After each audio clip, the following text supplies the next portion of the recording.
Gracias a Dios, yo tuve una conversión por intercesión de un gran santo, del que he venido a hablaros aquí, al cual yo no conocía, no sabía ni que existía. Yo soy periodista, lo sabréis, y si no lo sabéis os lo digo yo. Soy periodista, estuve muchos años trabajando en El Mundo, 10 años, desde el principio del periódico. Trabajo en muchos medios, colaboro con muchas televisiones, pero me faltaba lo más importante, ¿no? Lo tenía todo materialmente hablando, un buen coche, un buen puesto de trabajo. Era un periodista en cierta manera afamado, pero tampoco tan afamado, conocidillo, ¿no? Además, a nosotros los periodistas nos gusta mucho que nos pasen la mano por encima del hombro y nos digan que hablamos muy bien o que escribimos muy bien, ¿no? Tenemos ese caballo de batalla siempre de la vanidad, ¿no? Del orgullo. Los periodistas de manera muy especial, ¿no? Cada uno tiene su talón de Aquiles. El de los periodistas es la vanidad. La firma, ¿no? Que se vea tu firma, este libro lo ha escrito. Pero gracias a Dios yo puedo decir que el libro del Padre Pío lo escribí yo, pero es un libro del Padre Pío. Es un instrumento del Padre Pío para acercar las almas a Dios y a la Santísima Virgen en una sociedad que ha renegado de Cristo. Como yo renegué de Cristo durante muchos años. ¿Cómo está, señora? ¿La garganta? Un catarro. Vaya. Está pasando ya. Bueno, Gracias. me alegro. Gracias a Dios. Vaya detalle. Esto le honra. No sé si la oía, no tiene más mérito que ese. Tener un oído fino. Y lo tenía todo, decía, materialmente hablando, ¿no? Pero gracias a la infinita misericordia del Señor, ahora que estamos en el año de la misericordia, voy a mirar también a los que estáis allí. Me da pena a los que estáis allí porque también tenéis derecho a escuchar. No sé si se escucha bien desde ahí. Se escucha bien. Gracias a la infinita misericordia del Señor, me hizo ver, a través del Padre Pío, un día muy especial, que luego me enteré qué día era, el día 5 de agosto, festividad de la Virgen de las Nieves. 5 de agosto de 2009, ahí es cuando se marca un antes y un después en mi vida. Y es cuando realmente, y nunca mejor dicho, vuelvo a nacer a la gracia de Dios. En ese día, inesperadamente, estaba yo terminando un libro, y cuando uno está, mi mujer, Paloma, que ha ido a buscar el libro del Padre Pío, lo sabe muy bien, cuando uno está encerrado escribiendo un libro, está en estado de libro, y no existe nada más.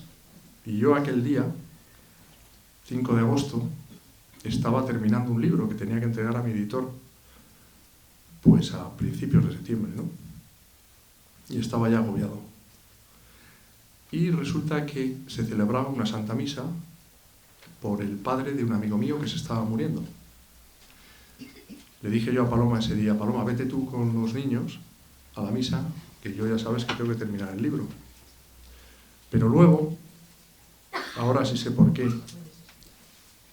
tuve un pensamiento, ¿no? Y un reproche a mí mismo, decir: José María, tan miserable eres que no eres capaz de ir a la misa por el padre de un amigo tuyo que se está muriendo.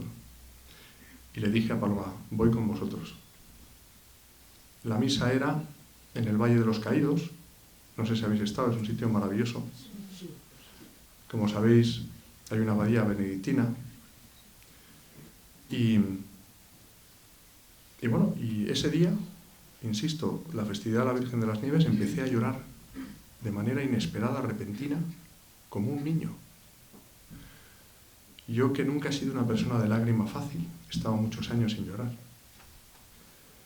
Ese día lloré casi 3 horas seguidas, sin poder contener el llanto. Paloma, nuestros hijos, otras personas lo vieron, estaban allí. Y lloré por haber ofendido a Dios durante tantos años y con tanta indiferencia.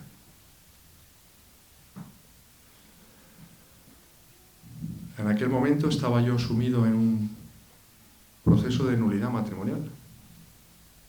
ahora que es un tema tan, ¿verdad?, actual. Llevaba 9 años sumido en un proceso de nulidad matrimonial.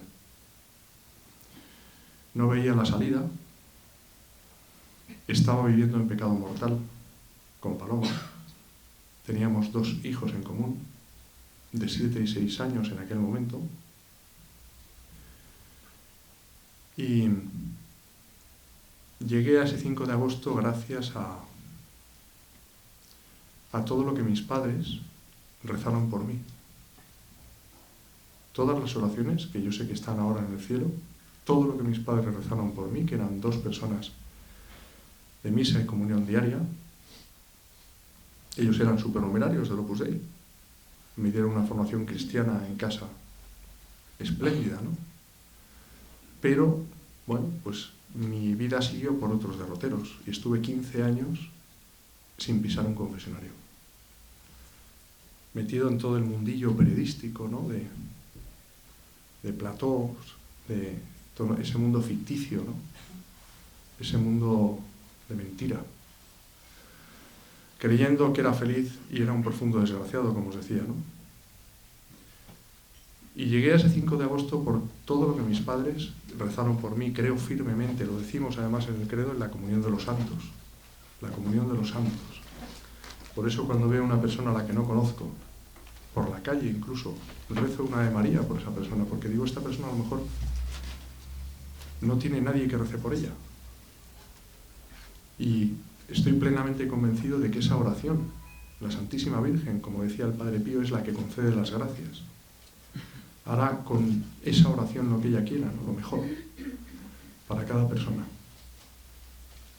Empecé a llorar, como digo, como un recién nacido. Estaba sumido en un proceso de nulidad matrimonial. Fue una promesa que le hice a mi madre en el lecho de muerte, cuando me abracé a ella, la última noche que pasé con ella, y ella de manera muy, con una entereza admirable, yo le dije: mamá, solo te pido que cuando estés ahí arriba te acuerdes de mí. Pero ella me dijo: sí, pero tienes que intentarlo. E intentarlo ya sabía yo perfectamente lo que significaba. Era poner en marcha mi proceso de nulidad matrimonial, por una razón que es muy importante subrayarla, porque estaba convencido en conciencia de que mi matrimonio no había existido a los ojos de Dios, que era un matrimonio nulo. Y inicié el proceso de nulidad matrimonial, lo reconozco, por una promesa a mi madre en el lecho de muerte. Yo la verdad no tenía ningunas ganas, como os podéis imaginar, ¿no? Estuve 9 años, llevaba 9 años, ese 5 de agosto de 2009, hasta que, como os decía, empecé a llorar. Estuve 3 horas llorando. El año anterior había irrumpido en mi vida el Padre Pío. Unos amigos nos invitaron a ver una película magnífica, producida por la RAI, se titula Padre Pío. ¿La tenéis en DVD? Asientes, ¿verdad? Maravillosa. Y cuando íbamos Paloma y yo en coche a casa de estos amigos, yo le comenté a Paloma: Paloma, vamos a ver la película de un fraile que dura 3 horas y media, lo que hay que hacer por amistad. Es era el estado de mi alma en aquel momento, ¿no? Algo muy humano, por otra parte, ¿no? Y cuando empezamos a ver esa película, el Padre Pío siempre irrumpe en tu vida de la manera que él sabe perfectamente cómo te puede acercar mejor a Dios, ¿no? Que es de lo que se trata, en definitiva, ¿no? Es un intercesor para acercarnos a Jesucristo y a la Santísima Virgen. Y a mí me tocó por la vena de la vanidad, ¿no? Del reproche que me hacía yo a mí mismo después de ver esa película. ¿Cómo es posible, José María, que tú pensabas que lo sabías todo y no conocías al Padre Pío? Un pedazo de santo, ¿no?, que murió en 1968, anteayer, que tuvo los estigmas de Jesucristo en manos, pies y costado durante 50 años consecutivos, sangrantes a diario, que tenía el don de profecía, profetizó de hecho que Karol Wojtyła sería Juan Pablo II. Cuando fue a verle, Karol Wojtyła, recién ordenado sacerdote en 1948, a San Giovanni Rotondo, a su convento, 400 kilómetros al sur de Roma, para que os situéis geográficamente. Carlo Wojtyla fue a ver al Padre Pío. Estaba haciendo un curso de teología dogmática en el Angelicum de Roma y, como no, había oído hablar del Padre Pío, ¿no? El Padre Pío era y es mucho más famoso que Cristiano Ronaldo en Italia, ¿no? Hasta los camioneros llevan una imagen del Padre Pío en la cabina del camión. Y fue a ver al Padre Pío por dos cosas, fundamentalmente. Una, porque quería asistir a su Santa Misa. Y dos, porque quería confesarse con él. El Padre Pío te leía el alma. Tenía el don de introspección de conciencias. Te hincabas de rodillas en el confesionario y te decía hasta el número de domingos que habías faltado a misa desde que hiciste la primera comunión.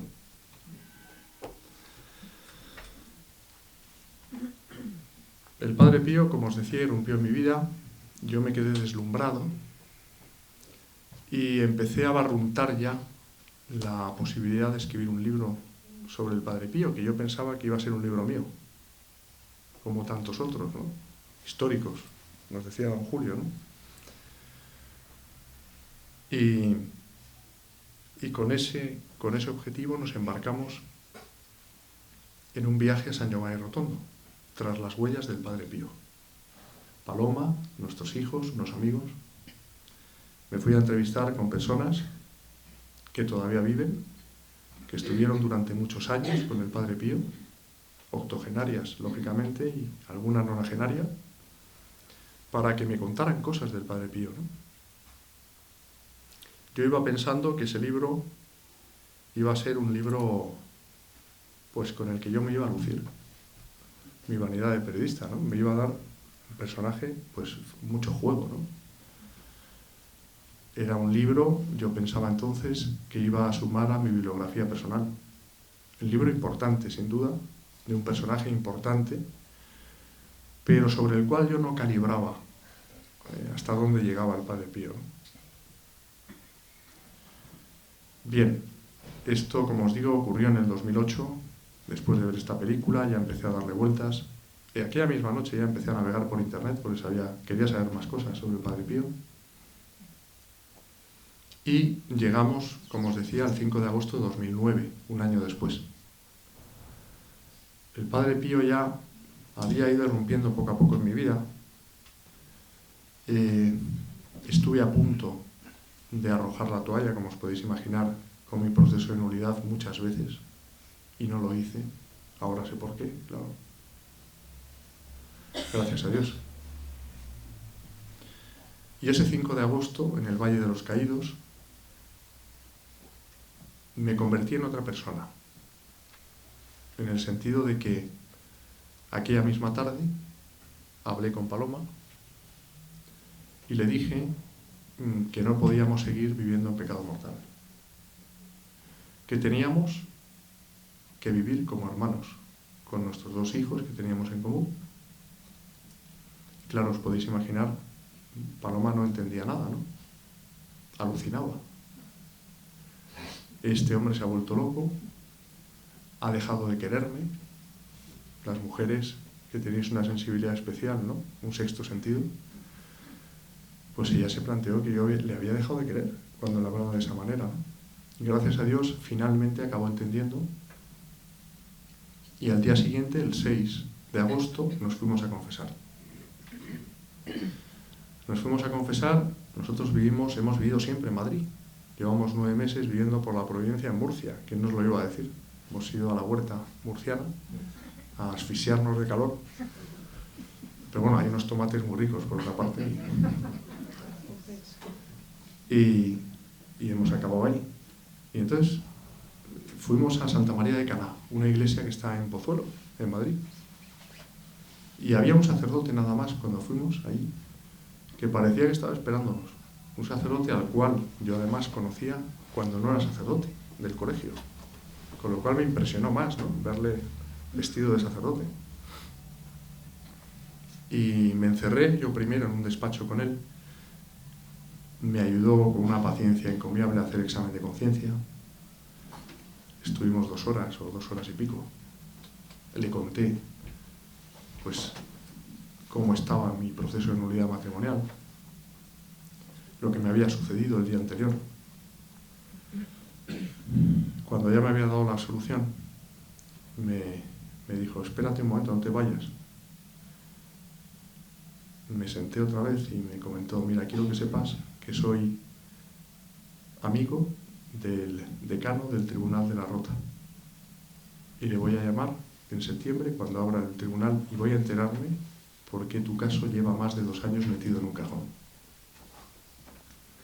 Si esto no es providencia. A partir de ahí, a partir de ese 5 de agosto, en el cual ese día yo decidí abrir mi corazón a Cristo, hubo un antes y un después en mi vida. Todas esas piezas dispersas del puzzle de mi vida que no encajaban humanamente hablando, los sufrimientos de los que ninguno de los que estamos aquí nos libramos, en mayor o menor medida, pérdida de seres queridos, enfermedades, obstáculos cotidianos, ¿no?, que tenemos todos. Todo ese sufrimiento, todos esos 9 años sumido en ese proceso de unidad matrimonial, toda esa vida que yo había llevado viviendo entre tinieblas, alejado de Dios, que sufrí mucho. Estaba en el abismo. Realmente, si no hubiese sido por la infinita misericordia del Señor, si no hubiese irrumpido en mi vida el Padre Pío para que yo fuera capaz de abrir mi corazón a Cristo y para que yo le hiciese la solemne promesa a la Santísima Virgen de rezar el Santo Rosario todos los días de mi vida, yo probablemente no estaría aquí. Con eso os he dicho todo. Y ese día fue cuando volví a nacer. Cuando abrí mi corazón a Cristo de par en par y le dije, Señor, lo único que te puedo ofrecer es mi libertad. Tómala y haz con mi vida lo que tú quieras, que siempre será lo mejor para mí. Y lo dije con un convencimiento que me sorprendió a mí mismo, ¿no? Porque hasta aquel momento yo no visualizaba a Jesús. Para mí era como un ser lejano, que no iba conmigo, personaje histórico, ¿no?, que había existido indudablemente. Yo tenía una buena formación cristiana gracias a mis padres, pero como había estado mucho tiempo alejado de él, pues lo veía muy lejano, ¿no? Era incapaz de sentirlo cerca de mí, ¿no? Pese a que él estuviera cerca de mí, siempre lo estuvo, ¿no? Era yo el que ponía esa barrera, ¿no?, el que cerraba mi corazón.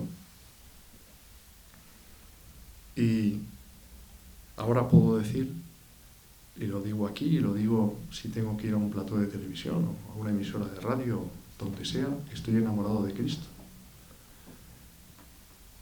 Y que me da igual lo que piense la gente. Porque realmente es ahora cuando soy feliz. Ojo, en medio del sufrimiento, qué gran contradicción humanamente hablando. Y si no, que se lo digan al Padre Pío, ¿no?, que como él decía, estaba crucificado de amor, con mayúscula, de amor a Dios y de amor de Dios, ¿no?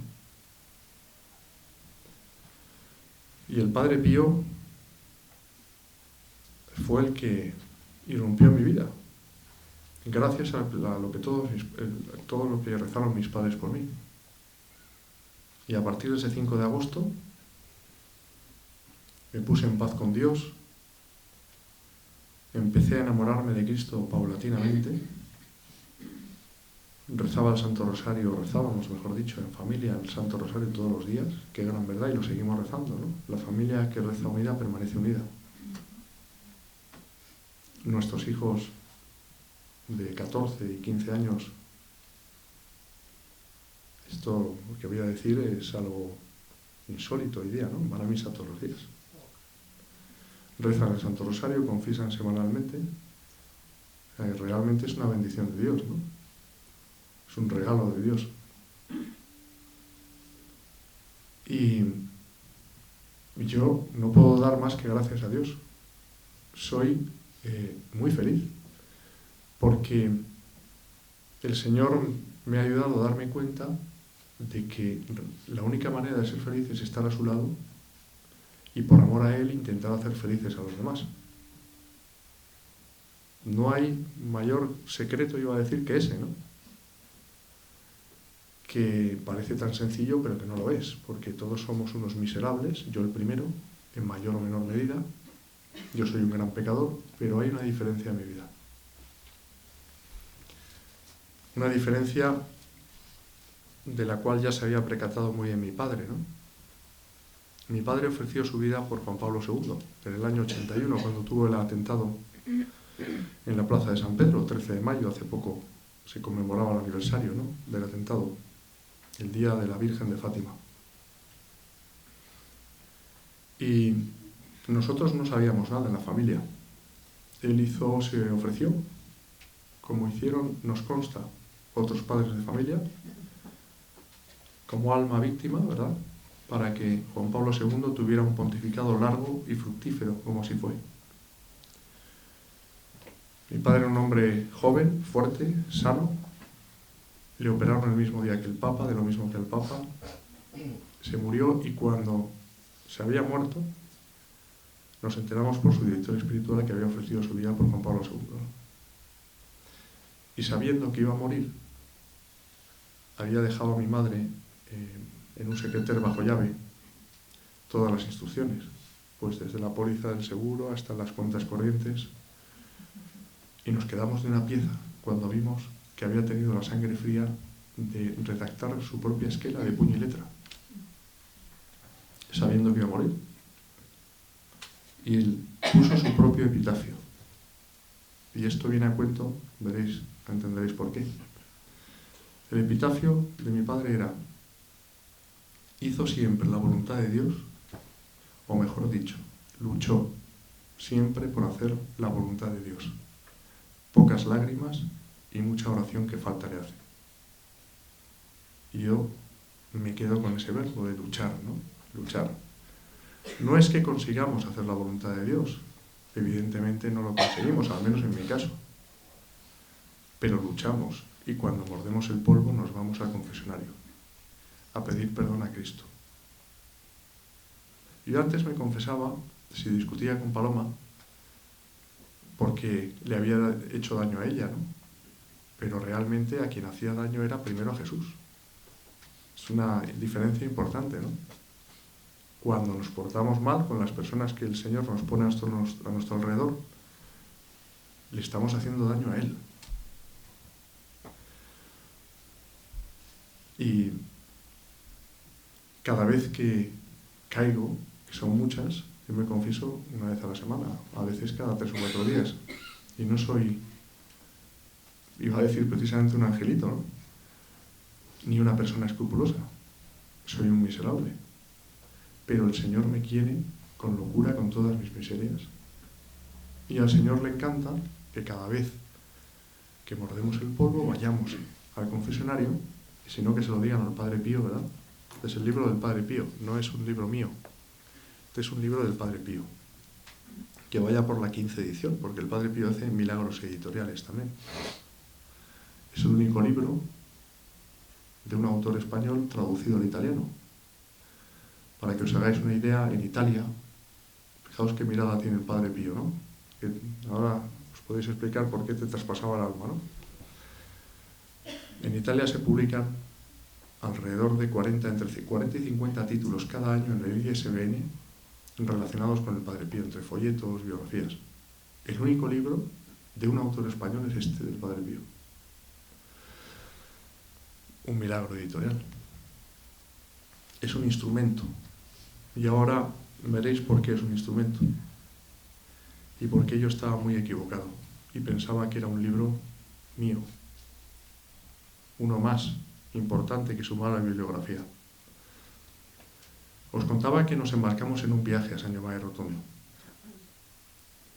tras las huellas del Padre Pío.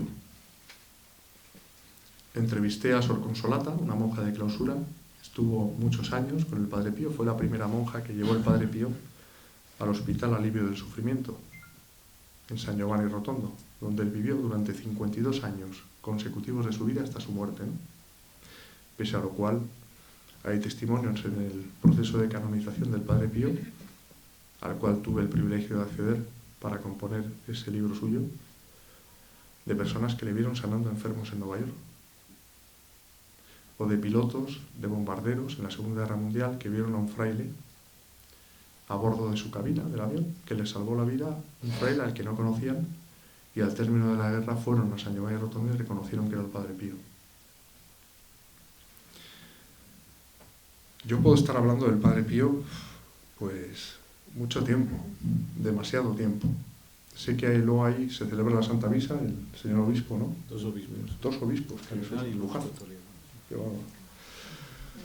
Eso no se lo puede uno perder. Primero porque es la misa, y luego... Y ya he perdido el hilo. Yo la verdad que no preparo nada, lo que hago es encomendarme al Espíritu Santo antes de hablar. El viaje a San Giovanni, Sor Consolata, es verdad, gracias. Y rompió la clausura para hablar por primera vez del Padre Pío en un libro. Sor Consolata tenía, cuando yo la entrevisté, en el año 2010, 95 años. Parecía que tenía 60. Os podéis reír de los cosméticos. El cutis de Sor Consolata era terso. Puedo dar fe de ello porque la tuve a medio metro de distancia durante la entrevista. Además me cogió la mano con un cariño y estuvimos toda la entrevista, durante la cual me estuvo contando. Ella fue uno o el testigo clave en el proceso de canonización del Padre Pío. Era una criatura casi celestial. Perdón, porque sigue viviendo. Es una criatura que está más arriba que aquí. Es decir, es un alma elevada, ¿no? Y me contaba cómo eran las misas del Padre Pío. Me decía: José María, a las misas del Padre Pío asiste la Santísima Virgen. Lo decía con conocimiento de causa, claro. San Francisco de Asís. El Padre Pío es coronado de espinas. Lo mismo me ratificaba Fray Paolo Covino, el sacerdote que le dio la unción de enfermos al Padre Pío, en San Giovanni Rotondo. Y fui a entrevistar también a don Pierino Galeone, un sacerdote que, curiosamente, es hijo predilecto del Padre Pío, estuvo 21 años al lado del Padre Pío. Y curiosamente es un sacerdote diocesano, no es religioso, no es capuchino. Tenía 85 años cuando lo entrevisté, todavía vive también. Y él vive en Tarento, está a unos 200 kilómetros de San Giovanni. Y yo me confesé la víspera de la entrevista con un obispo, hablando de obispos, un obispo argentino, jubilado, que vive en San Giovanni Rotondo, Monseñor Rodolfo Laise. Me confesé además en un confesionario que estaba al lado del Padre Pío, y fue una confesión entrañable, la verdad. Nos fundimos en un abrazo después de la confesión. Y al día siguiente iba a entrevistar a don Pierino Galeone, este sacerdote. Sería una sala de visitas similar a la que estamos ahora, de conferencias, mejor dicho, de visitas. Pero bueno. Y estábamos en una mesa alargada, parecida a esta. Don Pierino estaba sentado donde estoy yo ahora y yo estaba al otro lado, justo enfrente. No llegaba a 1 metro de separación entre los dos. Y luego había gente por aquí. Bueno, por supuesto estaba Paloma, estaban unos amigos que nos acompañaron al viaje, nuestros hijos. Y don Pierino no hacía más que mirarme a mí durante toda la entrevista. Yo puse mis 2 grabadoras, yo estaba aquí y yo me sentía en todo momento, como es lógico, observado por él, ¿no? Hasta el punto de que me resultaba realmente incómodo mantenerle la mirada, porque me miraba de una manera muy penetrante, ¿no? Y cuando terminó la entrevista, me dijo: José María, confiésate. Yo me quedé de piedra. Tierra, trágame, ¿no? Pensé, si me confesé ayer. Y acto seguido me preguntó, con toda diplomacia, ¿me vas a decir tú los pecados o prefieres que te los diga yo? Y empezó a enumerarme con pelos y señales, con fechas, nombres, situaciones concretas, todos. Y cada uno de los pecados mortales que yo había cometido desde que hice la primera comunión, con 6 años, que antes hacía antes de la primera comunión. Pecados que yo había olvidado después de estar 15 años sin pisar un confesionario. Pecados que pensaba que había confesado ya. Aquello fue un shock traumático. Es difícil explicar, o mejor dicho, imposible con palabras lo que uno siente en una situación así. Un dolor inmenso de haber ofendido a Dios. Hasta el punto de que yo no he sufrido tanto ni cuando murieron mis padres. Cada pecado que salía a relucir ahí era como un hachazo en el alma, como si me abriesen el alma a hachazo limpio. Cuando terminó la confesión salí flotando de ahí, no veía a nadie, ni a Paloma, a nadie, y eché a andar por un corredor que había, sin rumbo, hasta que me di cuenta que había un objeto que me impedía continuar el paso, y alcé la vista y era el Sagrado Corazón de Jesús.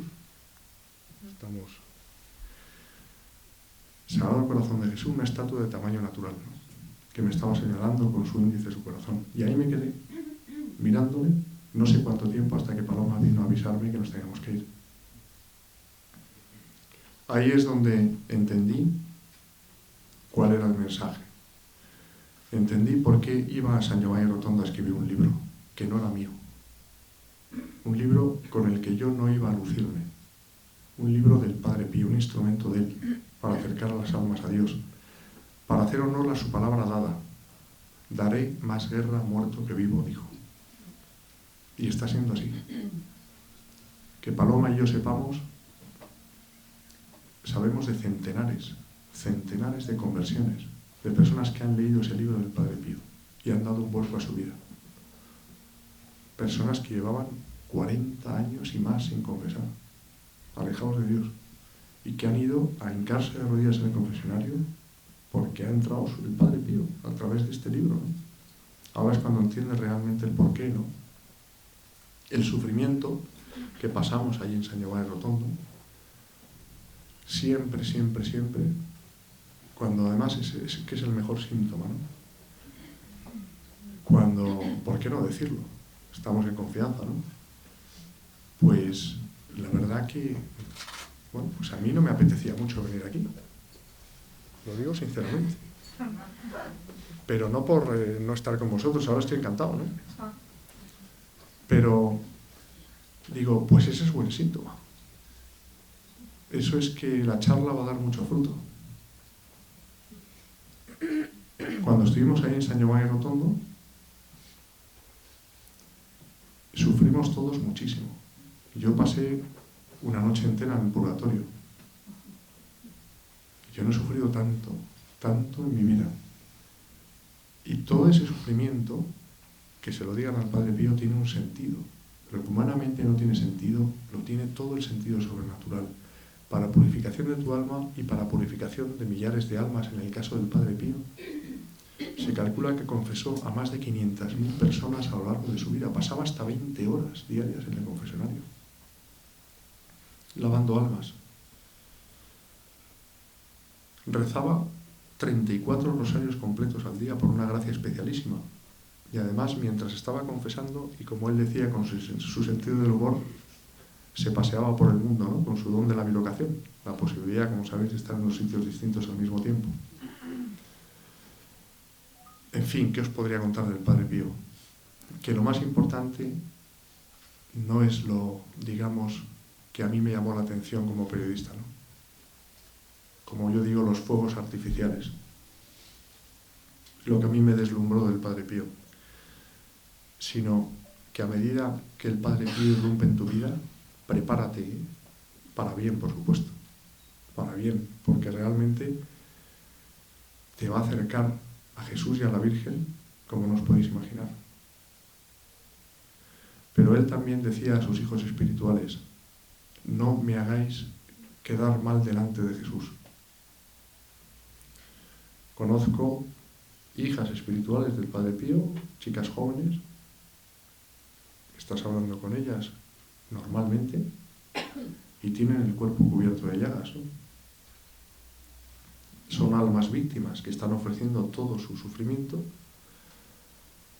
por los sacerdotes, para que sean muy fieles a Cristo. Los sacerdotes hacen falta, ¿no? Muchas vocaciones, y que los sacerdotes sean santos, porque pueden salvar a muchísimas almas.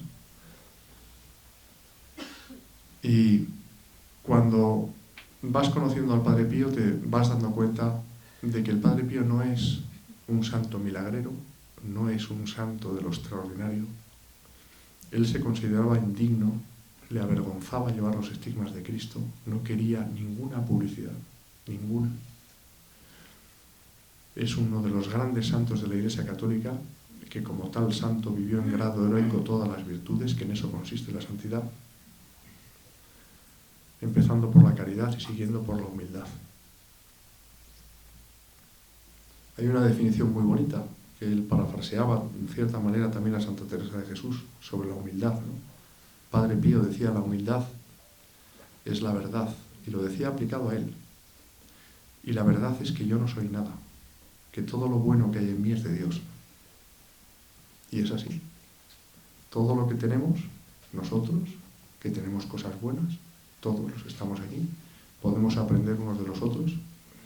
Por eso a mí me gusta escribir, me gusta mucho el género biográfico, ¿no? Porque con independencia de la ideología política, siempre hay cosas que puedes aprender de las personas, ¿no? También es cierto que hay que intentar acercar a todo el mundo a Cristo, ¿no? Porque cuando has probado lo mejor, pues quieres compartirlo con los demás, ¿no? Como en mi caso, ¿no? Que mejor dicho, me hicieron darme cuenta desde ahí arriba de que si seguía como estaba me iba a condenar, me iba derecho al infierno.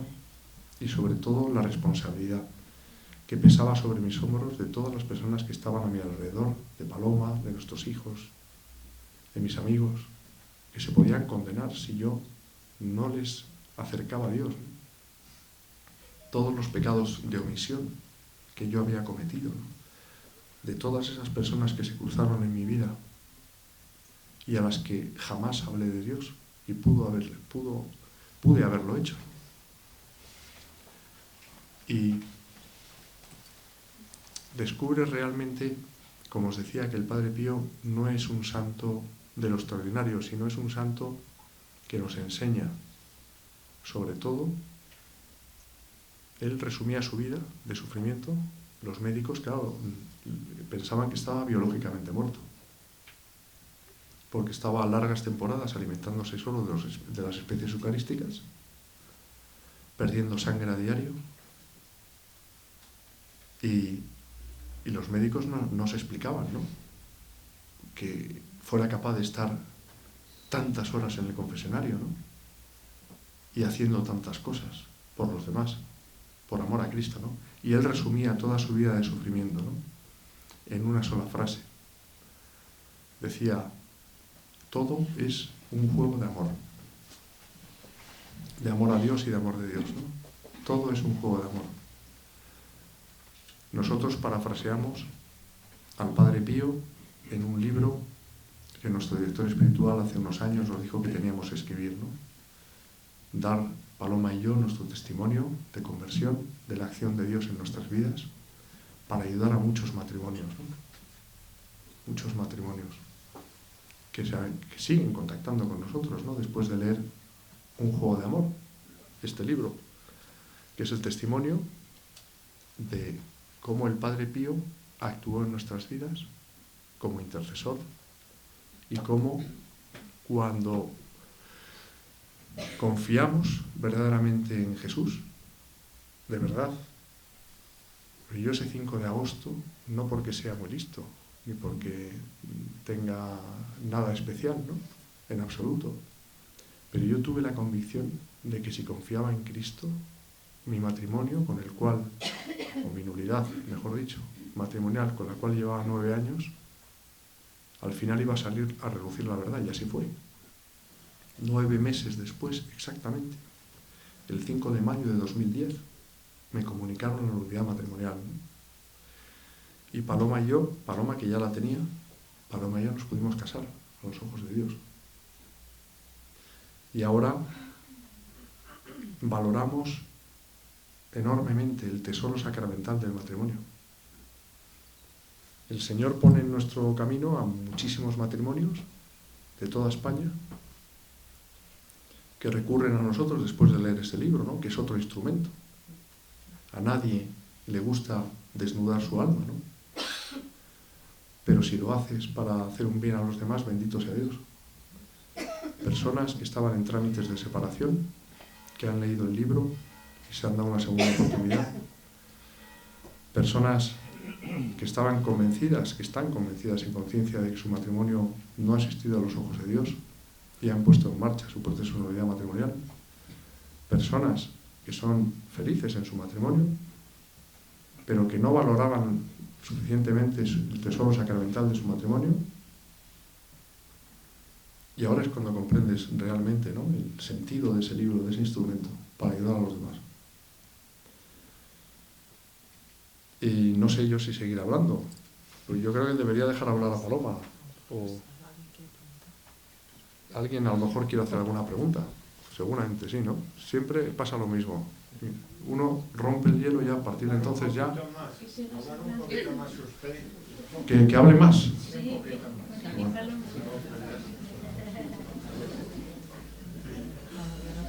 El Padre Pío. Porque hemos venido a hablar del Padre Pío, de la acción del Padre Pío en nuestras vidas, ¿no? Y cómo está actuando, y cómo está haciendo honor a la palabra dada. Daré más guerra muerto que vivo. Os puedo contar 2 casos recientes, los más recientes, ¿no?, de 2 personas.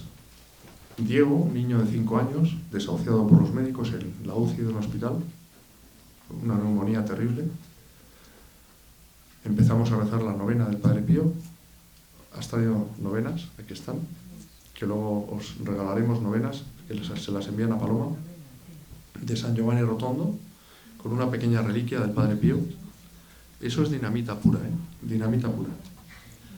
Empezamos a rezar la novena, Paloma, nuestros hijos y yo, al Padre Pío, y Diego está perfectamente hoy día. Empezamos a rezar la novena al Padre Pío por Ángela, una chica de 20 años, que hace 2 meses y medio le descubrieron un tumor cerebral y la operaron en un sitio, además, en el peor sitio, y está perfectamente. Los médicos no dan crédito. Hace poco estuvimos dando una charla en Alicante, apareció ella con sus padres, se le saltaban las lágrimas de agradecimiento al Padre Pío, y para mí lo más grande de todo es que su padre llevaba 40 años sin confesar y ahora está con el Señor, ¿no? Así actúa el Padre Pío. Una curación va seguida de una conversión y viceversa. Una conversión va seguida de una curación. Y es así. Yo tengo la convicción de que los que estáis aquí no por casualidad, sino por causalidad. Porque el Padre Pío os ha traído aquí, no sé por qué. Cada uno por algo. No conozco la vida de ninguno de los que estáis aquí. Pero sé, hemos dado más de 100 charlas sobre el Padre Pío por España, ¿eh? Y no falla. Me refiero al Padre Pío. Yo fallo muchas veces. Y no falla. Madres que después de la charla, desesperadas, ¿no?, por sus hijos, porque están metidos en la droga, están alejados del Señor, con el macro botellón, los macro conciertos, y me piden que rece por su hijo, y digo, ¿y usted? Yo ya claro que lo hago, y entonces me acuerdo de mi madre. Digo, pues la oración de una madre siempre da fruto, tarde o temprano, siempre. Nunca cae, exactamente, lo dice usted, ¿verdad? Con fundamento. Nunca cae en saco roto, jamás. Jamás. Vamos, yo soy un ejemplo vivo de todo lo que rezaron mis padres. Y no solo mis padres, un amigo, Juan Ramón, estudiamos juntos en la Universidad de Navarra, yo estudié ahí. Cuando terminamos la carrera ya cada uno se fue por su lado, siguió su vida. Y estaba yo dando una charla en Jesús de Medinaceli sobre el Padre Pío en Madrid. Y aparece Juan Ramón. Aparece al término de la charla, me viene además con el libro del Padre Pío y me dice, bueno, qué alegría, ¿no? El reencuentro y tal, el preámbulo. Me viene con el libro y me dice, mira, Chema, a mí me quedé con el Chema, ¿no? De Pamplona. Me dice, mira, reconozco que tuve que leer varias veces tu nombre en el libro para convencerme de que lo habías escrito tú. Y acto seguido me dijo, José María, me estoy muriendo. Tengo un cáncer. La última vez que me han operado ha sido ya abrirme en canal, echar quimio a mansalva. Digo, pero yo lo tengo muy asumido. Lo único que me preocupa es que tengo a mi mujer, a mis hijos de 11, 10 años y a mis padres que son mayores y que me ocupo yo de ellos. Y yo le dije, mira, Juan Ramón, a mí se me saltaban las lágrimas, ¿no? Y yo digo, mira, yo no tengo la fortaleza para hablarme de la manera que tú me estás hablando, ¿no? Digo, me conmueve realmente, ¿no? La fortaleza y la serenidad y la fe con la que me estás hablando, ¿no? Pero digo, yo lo único que puedo hacer es rezar por ti y lo vamos a hacer esta misma noche ya, desde esta misma noche vamos a rezar la novena al Padre Pío para que se haga la voluntad de Dios, no para que te toque el gordo de la lotería, ¿no? Porque hay gente que te dice, joder, es que yo le rezo al Padre Pío y, joder, no me escucha. Y yo le digo, primero, ¿tú estás en gracia de Dios? Eso para empezar. ¿Tú has ido a confesarte y has pedido perdón al Señor? Bueno, pues mira, no, bueno, no, sí o no. Y segundo, si estás en gracia de Dios, ¿qué le pides al Padre Pío? ¿Ganar el premio Planeta? ¿O qué le pides? Realmente el Padre Pío es un intercesor, no es Dios. Y si no es la voluntad de Dios, pues por mucho que le pidas al Padre Pío, el Padre Pío no puede hacer nada, por muy santo que sea. Y efectivamente empezamos a rezar por Juan Ramón. Y Juan Ramón, bueno, aquella tarde-noche, después de la charla, me dijo, bueno, ya sabes cómo son los médicos. Me han dado un 5% de posibilidades de seguir con vida. Bueno, digo, vaya médicos, qué bárbaro, qué humanitarios. Cálculo de probabilidades, 5%. O sea, estaba desahuciado por completo, ¿no? Duró 3 años, ¿no? Gracias a Dios. Esos 3 años que el Señor quiso mantenerlo aquí. Él iba ya las últimas veces con su bolsa colgando y cuando ya la morfina no le hacía nada, tenía unos dolores tremendos.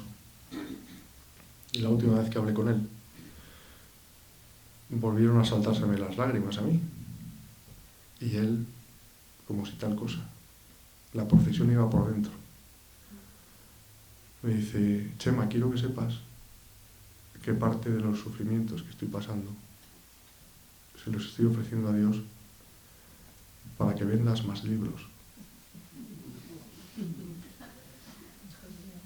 sabiendo que nosotros vivimos, nunca mejor dicho, el milagro de los libros. Es un milagro editorial. Porque pasa una cosa, cuando te dejas llevar por la providencia de Dios, siempre llegas a final de mes. Ese es nuestro caso, vamos. Con todo lo que se lee en España, además. Se lee muchísimo. Cada vez se venden más libros.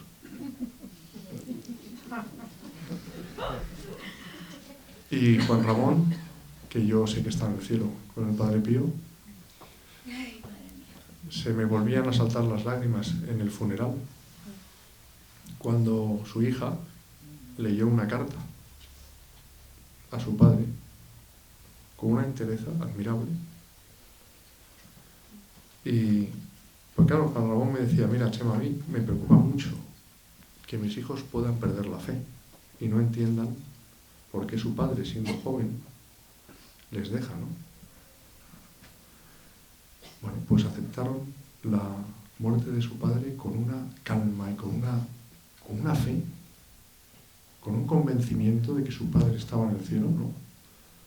Y que desde ahí arriba podía interceder por ellos, que a mí me dejaba verdaderamente, era una lección, ¿no? Toda una lección de fe. Y a veces, como digo, pedimos cosas al Padre Pío que no son la voluntad de Dios, ¿no?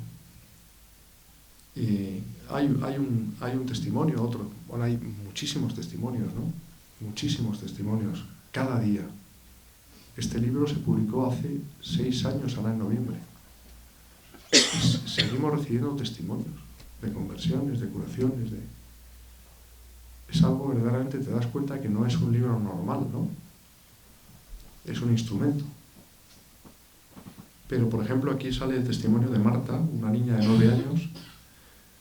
Me contaba su padre, ingeniero de telecomunicaciones, Alberto, pues, en un momento crítico, ¿no? Marta estaba ya debatiéndose entre la vida y la muerte. Conseguimos una reliquia del Padre Pío, un trocito del paño que cubría su costado. Ella lo tuvo con él en su cama, ¿no? Y entonces él dejó todo para, es decir, el último recurso fue viajar a San Giovanni Rotondo. Cuando ya humanamente no había ninguna esperanza de que su hija Marta se salvara, se fue a San Giovanni Rotondo con un amigo. Ahí conocieron, por cierto, a Monseñor Rodolfo Laise, les dije que preguntaran por él, confesaron y fue una confesión maravillosa, según me contaron. Y Marta murió.